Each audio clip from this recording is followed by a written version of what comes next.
Central Bank of Nigeria, CBN, has vowed not to lift the ban which it placed on cryptocurrencies.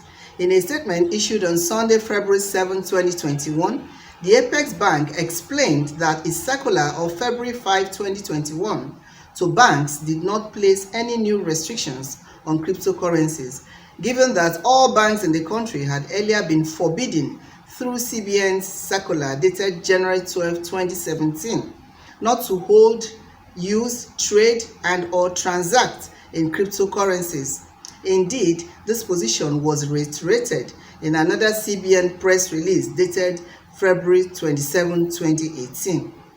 It is also important to note that the CBN's position on cryptocurrencies is not an outlier, as many countries, central banks, international financial institutions, and distinguished investors and economists have also warned against its use. They have all made similar pronouncements based on the significant risks that transacting in cryptocurrencies portend. Risk of loss of investments, money laundering, terrorism financing, illicit fund flows, and criminal activities. China, Canada, Taiwan, Indonesia, Algeria, Egypt, Morocco, Bolivia, Kyrgyzstan, Ecuador, Saudi Arabia, Jordan, Iran, Bangladesh, Nepal, and Cambodia have all placed certain level of restrictions on financial institutions facilitating cryptocurrency transactions, CBN said. It noted that in China, for example, cryptocurrencies are completely banned and all exchanges closed as well. Banks and other financial institutions are not allowed by law to transact or deal with cryptocurrencies. The bank also noted that even famed investor Warren Buffett has called cryptocurrencies rat poison squared, a mirage and a gambling device. Mr. Buffett, CBN said, believes it is a gambling device given that they are mostly valuable because the person buying it does so not as a means of payment, but in the hope that they can sell it for even more than what they paid at some point. Further defending its ban on cryptocurrencies, CBN said, and I quote, "A perfunctory reflection on the definition of cryptocurrencies can already reveal several problems. First, in line of the fact that they are issued by unregulated and unlicensed entities, their use in Nigeria goes against the key mandates of the CBN as enshrined in the CBN Act 2007 as the issuer of legal tender in Nigeria.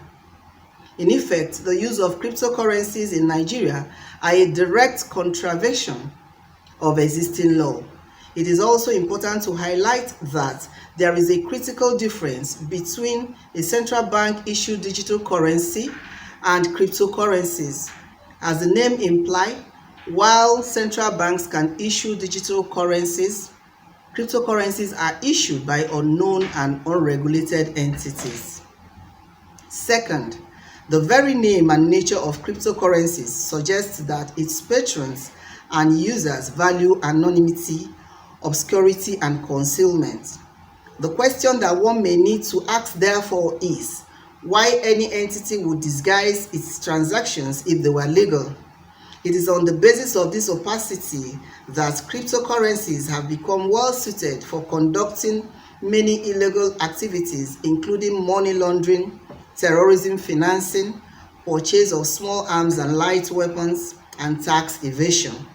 Indeed, many banks and investors who place a high value on reputation have been turned off from cryptocurrencies because of the damaging effects of the widespread use of cryptocurrencies for illegal activities.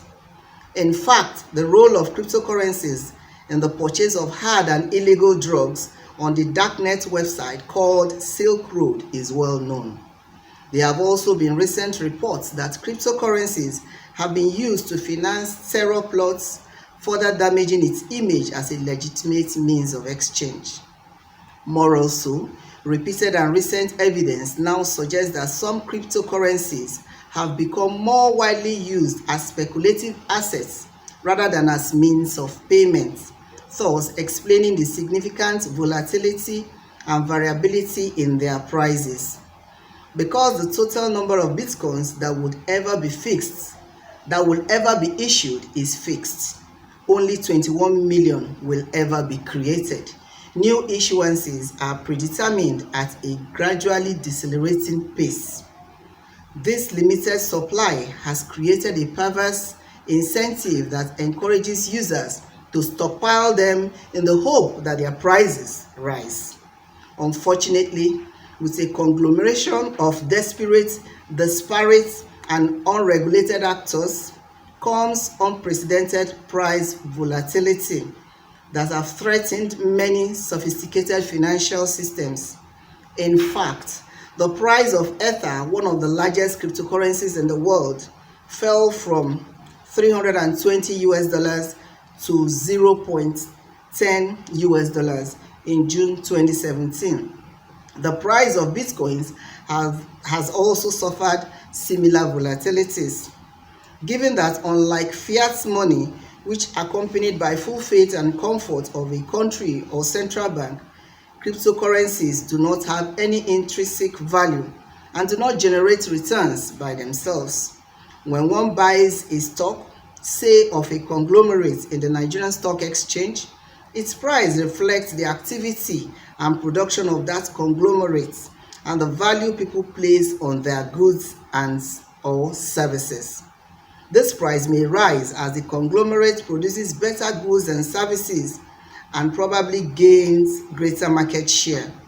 The reverse would be true if the conglomerate does not innovate to improve the quality of its goods and services. In other words, the price of that stock reflects market fundamentals. In contrast, cryptocurrencies do not have fundamentals and would never have fundamentals. Investors only buy in the hope that its use and acceptability will rise, thereby pushing up its demand. End of quote. From Lagos, this is Tina Timothy, News Express Nigeria Television.